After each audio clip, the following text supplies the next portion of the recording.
Mukjizat terbesar itu bukan orang miskin jadi orang kaya, karena setan juga bisa buat itu. Dunia makin sakit kan, Prof? Makin sakit. Iya, makin sakit. Karena di gereja cuma diadili, orang malas beribadah. Kalau hanya diadili semua juga bisa. Istri saya nggak bisa bahasa roh, dan saya nggak maksa dia.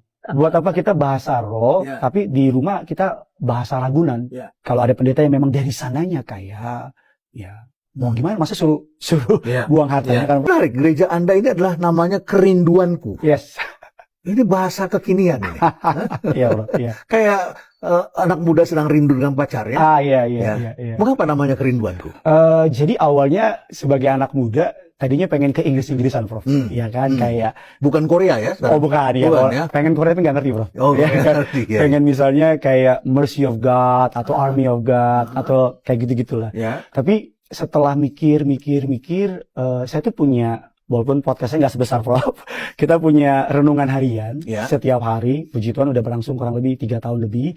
Nah, itu namanya Kerinduanku. Nah, konsepnya kenapa? Kami cuma sesederhana, kami ingin orang memiliki desire to God. Kerinduan sama Tuhan. Jadi namanya bukan kerinduanmu. Kalau dari sisi Tuhan kan udah done, udah beres. Tuhan sayang, Tuhan rindu, dan Tuhan mau deket.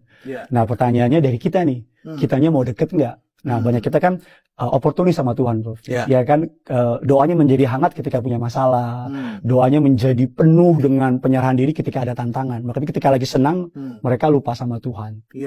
Makanya namanya Kerinduanku sesederhana, kami pengen semua orang yang datang bergereja di tempat kami, mereka memiliki kerinduan kepada Tuhan. Kerinduanku, dari namanya saja sudah different. Segmennya anak muda? Kami tidak menyebut diri kami gereja anak muda, tetapi memang nggak bisa dipungkiri banyak dari pelayan Tuhan itu rata-rata anak muda. Seperti itu. Tapi puji Tuhan dalam ibadah banyak juga orang tua yang datang. Seperti itu sih. Saya pernah diundang oleh satu sekolah teologi. Saya tanya, apa topiknya? Kewirausahaan. Saya bilang sama kepala sekolahnya, saya bilang, masa saya mesti ngajarin kewirausahaan untuk para pendeta? Nanti para pendetanya berhenti semua, saya bilang. Lebih enak jadi pedagang, jadi pengusaha daripada jadi pendeta, saya bilang begitu. Oh, perlu, katanya. Karena pendeta ini ketika bangun gereja, dia harus cari dananya, dia harus pikirkan jemaatnya, dan lain sebagainya. Apa iya seperti itu? Memang dalam konteks gereja modern, kalau ngomong belak-belakan ya, Prof, membangun gereja modern itu nggak murah. Nggak murah, karena sewa gedung, mengisi dan sebagainya. Itu yang sewa siapa?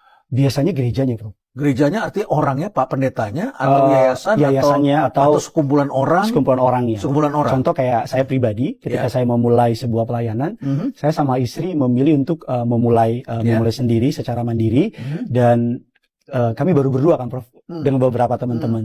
Puji Tuhan,